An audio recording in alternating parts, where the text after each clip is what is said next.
Hello friends, I am Gaurav Marwaha, Director Unique IS. Today I have brought a very important topic in front of you, that is China's territorial disputes. Dear friends, China is not having standoff with India. It has territorial disputes with more than 21 nations. Beside it, it has number of trade issues. It has currency war. So dear friends, let us start a very important topic, the China's territorial disputes. So friends, we are discussing the China's territorial disputes, and we have already seen part 1 and part 2. So today we will start with the China's territorial disputes part 3. तो आप देख रहे हैं कि भारत के साथ चीन का संघर्ष चल रहा है, और खाली भारत ही नहीं, चीन का संघर्ष तो 21 से ज़्यादा देशों के साथ है, और अन्य क्षेत्रों के साथ चीन के व्यापारिक और अन्य संघर्ष हैं. So let us start part 3, the China's territorial dispute. So another nation which are having with which China is having territorial dispute is Bhutan. So Bhutan is situated in the eastern part of the Himalaya, and this part is having good biodiversity. It is one of the hotspots. And Bhutan borders with the Tibet part of the China, that is Tibet autonomous region, यानी चीन के जो दक्षिण पश्चिमी हिस्से में जो तिब्बत क्षेत्र है, जिस पर 1950 से चीन ने कब्जा किया हुआ है, और वर्तमान में वहाँ पे तिब्बत ऑटोनॉमस रीजन है, वह भूटान को छूता है. और and that is why China claims that the part of Bhutan is a Tibetan territory, कि भूटान का जो कुछ अंश है वो तिब्बत की ही टेरिटरी है. तो भूटान पे भी कभी कभार चीन अपना हक जताता है. बाय द वे, जो भूटान है, it is good in happiness index, and the concept of happiness index perhaps began from Bhutan, and it also that is quite figurative in economic. Bhutan is figurative in economic development, ease of doing business, there is a peace and prosperity, and it's very good, it's least corrupt nation. तो जो भूटान जो है, आप देख रहे हैं कि जो हैप्पीनेस इंडेक्स है उसका जन्मदाता है, और यहाँ पर ईज ऑफ डूइंग बिजनेस बहुत अच्छा है, लीस्ट करप्शन है, इसके हाइडल पावर रिसोर्सेज भी अपने अच्छे हैं, शांति है, खूबसूरत देश है. एंड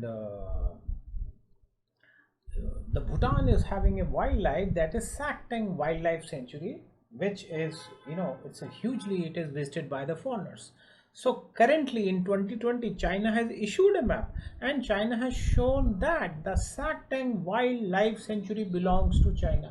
आप देख रहे हैं कि चीन किसी को भी नहीं बख्शता. तो हाल ही में जो भूटान की सैक्टेंग वाइल्ड लाइफ सेंचुरी है, उस पर भी चीन ने अपना दावा ठोक दिया है. So this is Bhutan, this is Sakteng Wild Sanctuary, and there are number of Bhutani enclaves which are claimed by China. अब आप देख रहे हैं ये भूटान है, and to the north of Bhutan there is China, और देख रहे हैं भूटान के साउथ में आप देख रहे हैं this is India. So that these are the areas of Bhutan which are claimed by China, that is Pasumlung, and that is Jakarlung and Doklam. तो जो चीन कुछ भूटानी क्षेत्र में जो तनातनी करता है, उसमें से प्रमुख हैं पासमलुंग, जाकरलुंग एंड डोकलम. और आपको एक चीज़ पता ही होगी कि जो Bhutan is under the protection of India, and few months back there was a crisis at Doklam. There was an impasse, and China was illegally constructing roads and strategic establishments close to Doklam.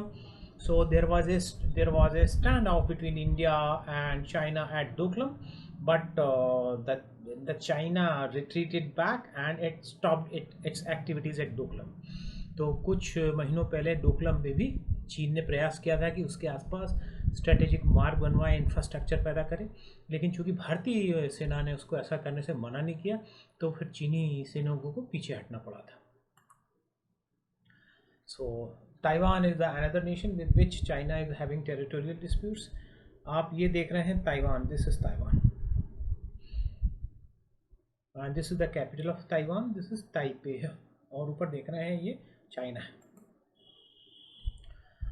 So if we talk about Taiwan, so Taiwan was historically a part of China. In China there was a civil war between the communist and the KMT, and the national government of China that failed in that civil war, and that national government fled to Taiwan. तो जो Taiwan की जो राष्ट्रीय सरकार थी, चीन की जो राष्ट्रीय सरकार थी, वो ताइवान में आके बसी, और इस तरह से जिस सरकार की हुकूमत चीन में हुआ करती थी, उस सरकार की हुकूमत जो है ताइवान में स्टार्ट हुई 1950 से. And China was not a member of UNO. The member of UNO was Republic of China, that is Taiwan. देखिए, दुनिया में दो चीन है इस समय, एक पीपल्स रिपब्लिक ऑफ चाइना और एक Republic of China. So Taiwan means Republic of China. So the UN seat was with the republic of China, but in 1971 instead of Republic of China, the UN seat has been given to People's Republic of China. तो एक तरीके से चीन का कहना है कि Republic of China तो हमारा ही है. So this is a dispute between the People's Republic of China, जिसको हम चीनी दैत्य कहते हैं, और रिपब्लिक ऑफ चाइना जिसको हम ताइवान कहते हैं. And although now the Republic of China, that is Taiwan, is not a member of United Nations. चीन कभी अलाउ ही नहीं करता कि ताइवान एक देश के तौर पे किसी सक्रिय संगठन का हिस्सा बने. But even then China is a member of World Trade Organization, Asia Pacific Economic Cooperation and Asian Development Banks. But Taiwan is a member of these nations, these groups, not as a nation. तो Taiwan आज की तारीख में ना संयुक्त राष्ट्र संघ का सदस्य नहीं है, लेकिन ताइवान सदस्य है विश्व व्यापार संगठन का, एशिया पैसिफिक इकोनॉमिक कॉपरेशन का, एशियन डेवलपमेंट बैंक यानी एशियाई विकास बैंक का. तो ताइवान एक राष्ट्र के तौर पर इन संगठनों का सदस्य नहीं है, ये मैं बिल्कुल क्लियर कर दूं. वो एक ताइवान है एक डिफरेंट नेम से, संगठन के नेम से आज की तारीख में WTO, Asia Pacific Economic corporation और एशियन डेवलपमेंट बैंक का सदस्य है. और not only this, the People's Republic of China has disputes with the Republic of China, that is Taiwan, on Parcels Island, the Scarborough Shoal in the South China Sea and the Spratly Island. तो आप देख रहे हैं कि जो parcels island हैं उनमें से कुछ द्वीप जो हैं they are a part of republic of China, that is Taiwan. And Scarborough Shoals में कुछ आइलैंड्स हैं ऐसे, एंड स्पार्टले आइलैंड, ये आप देख रहे हैं. This complete area is South China Sea. एकदम क्लियर कर दूँ, this is South China Sea. और इवन साउथ चाइना सी पे मैक्सिमम पार्ट में चाइना का कब्जा है.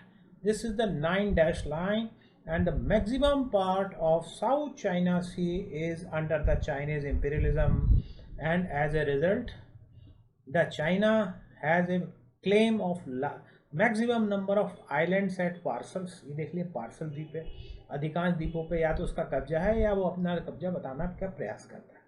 देन स्कारबोरो शोल पे भी वो अपना कब्जा बताने का प्रयास करता है, और स्पार्टले आइलैंड्स पे भी वो अपना कब्जा बताने का प्रयास करता है. और पार्सल्स आइलैंड जो भी आपने देखे थे, these are the Paracels island हैं, ये आप देख रहे हैं. सो देख रहे हैं, दिस इज ताइवान और उसके काफ़ी पास है Paracels island. So these are the group of the islands जिस पे चीन अपना कब्जा बताने का प्रयास कर रहा है. Another nation, that is Kazakhstan, which are having territorial disputes with the China. The border of China touches with 14 nations. तो लगभग अगर आप माने पाकिस्तान को छोड़ दें तो लगभग हर पड़ोसी देश से चीन का झगड़ा है. यानी मुझको तो कौटिल्य की वह बात याद आ जाती है. Kautilya, that is Chanakya. The Chanakya gave a theory which is known as Mandal theory, and the Mandal theory says that a neighbour is a natural enemy. यानी हमारा पड़ोसी प्राकृतिक रूप से शत्रु होता है, तो वो बात मेरे को लगता है चीन पे बहुत लागू होती है। So Kazakhstan which is officially the republic of Kazakhstan, it's a transcontinental country. A major part of Kazakhstan is in Asia and a part of it is in Europe. And it's very interesting. Kazakhstan is the world's largest landlocked country. यानी दुनिया का area के हिसाब से सबसे बड़ा ज़मीन से घिरा हुआ क्षेत्र है कजाकिस्तान। आप देख रहे हैं, this is the world's largest landlocked country, that is Kazakhstan. ये देख रहे हैं आप अलमाटी। सो आप देख रहे हैं ये चाइना है, to the east of Kazakhstan this is China. So they having a huge border, यहाँ तक बॉर्डर है कजाकिस्तान के साथ चीन का। This is Kazakhstan, this is China and they are having a huge border, और उसमें काफ़ी एरियाज में डिस्प्यूट है। And to the south of Kazakhstan adjoining China is Kyrgyzstan, वहाँ पे भी उसके डिस्प्यूट्स हैं, तजाकिस्तान से भी डिस्प्यूट्स हैं। Next country is Laos. So Laos के बारे में हम बात कर लेते हैं। Laos is a socialist country and it is the only landlocked country in the south east Asia. And Laos is known for it's fastest growth, and China is going ahead with number of projects, the road construction projects to the north part of the Laos. तो चीन बहुत सारे projects Laos में चला रहा है and China claims large portion of Laos on historical basis. और चीन का ऐसा मानना है कि चीन की युआन वंश का शासन रहा लाओस पे, तो उस नाते चीन अपना दावा ठोकता है। तो अगर हम चाइना के हिसाब से अगर इंडिया चले तो India has a claim on Pakistan which was an Indian territory. India has a claim on Afghanistan. India has a claim on Burma because Burma was a part of India till 1937. India can claim on Sri Lanka because Sri Lanka was a part during the Chol. तो चीन की अगर इस theory के हिसाब से चले तो दुनिया में कोई भी शांति से नहीं बैठ सकता। So dear friend, the growing power of muscle power of China should be under checked. So आपने देखा जो इस तरह से this is People's Republic of China, और ये छोटा सा कंट्री है लाओस जो कि एक सोशलिस्ट कंट्री है। और चाइना इसके नॉर्थ में बहुत सारे रोड प्रोजेक्ट्स और काफ़ी प्रोजेक्ट्स जो है वो बना रहा है। And Laos is known for its economic wealth, but China इस पे भी कब्जा करने की फिराक में। Another country that is Brunei which has territorial disputes with China. And आपको पता है ये जो Brunei is known for its prosperity. So Brunei is a very small nation and it is encircled, actually it is present at an island which is known as Borneo.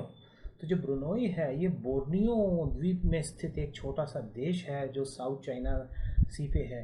And पूरा Brunei जो है Malaysia देश से घिरा हुआ है। मैं आपको दिखाता हूँ, this is the Borneo island. ये देख रहे हैं आप बोर्नियो द्वीप है। बोर्नियो जो द्वीप है, इस द्वीप में 3 देश लगते हैं अगर आप देखें तो। This is Indonesia and this complete is Malaysia, और मलेशिया में पूरा यहाँ से लैंड लॉक्ड है ब्रुनोई। ब्रुनोई को अगर एनलार्ज करके देखें तो this is Brunei. The capital of Brunei is बंदर सेरी बेगावन, और जो ब्रुनोई है आप देख रहे हैं साउथ चाइना सी में खुला हुआ है। So this is Brunei which is situated in the island known as Borneo, और ब्रुनोई अपने आप में घिरा हुआ मलेशिया देश से। आप देख रहे हैं वेस्ट, ईस्ट एंड साउथ में ऑल मलेशिया, एंड ब्रुनोई के नॉर्थ में साउथ चाइना सी है। And China has a claim on South China Sea, और आपको पता ही है कि साउथ चीन सी में पूरा चीन का कब्जा है। And Cheen doesn't respect the exclusive economic zone of Brunei. तो कायदे से तो आपको पता है there is an international law that each country should have 320 kilometers of sea water as exclusive economic zone, that is EEZ, exclusive economic zone। तो हर देश जो समुद्र पे खुलता है और समुद्र पर उसकी पहुंच है लगभग 320 किलोमीटर तक का क्षेत्र, वो उस 320 किलोमीटर तक के क्षेत्र में यह देश आर्थिक क्रियाएं कर सकता है। exclusive economic zone of a country in seas up to 320 kilometers, and this country can go for economic activities like the collection of the polymetallic nodules in the sea, like the exploration of the oil, like the fishing. But China doesn't properly allow Brunei to do all these activities. So China has a dispute with Brunei. And Brunei is a country which is not known for its fighting spirit, but Brunei is a country which is known for its high development, and it is one of the developed nations, and it is very interesting. Most of the nations of the world are having fiscal deficit, but Brunei is a country whose fiscal deficit is zero. तो दुनिया में आप देख रहे हैं अधिकांश जो ऐसे देश हैं जिनका जो फिस्कल डेफिसिट है वो बहुत ज़्यादा है, इनका पब्लिक डेट भी बहुत ज़्यादा है। आज की तारीख में आप चाहे अमेरिका उठा लो, चाहे चाइना उठा लो, जापान उठा लो, these countries are having huge public debt, but Brunei and Libya are countries which are having zero public debt. तो ये भी एक ख़ास बात है। और फिर आप जानते हैं कि जो ब्रुनोई है उसके ऊपर पड़ते हैं स्पार्टले आइलैंड, तो उन स्पार्टले आइलैंड पे भी चाइना अपना क्लेम करता है जो कायदे से ब्रुनोई के पास होना चाहिए। सो करीब स्पार्टले आइलैंड में there are 750 reefs, islands and atolls. यानी स्पार्टले जो आइलैंड है लगभग 750 इसमें रीफ्स हैं, यानी मूंगे की चट्टानें हैं और एटॉल्स हैं।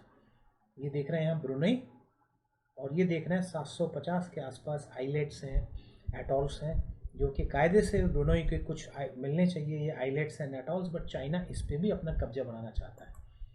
So friends, now you have seen that China is an aggressor and the world community should check collectively to the growing imperialism of China. So thank you very much. Now we have finished the part 3 of the China's territorial disputes. In our next video, we will complete this chapter. Thank you very much. Friends, I hope you have liked this video. Kindly share and subscribe it.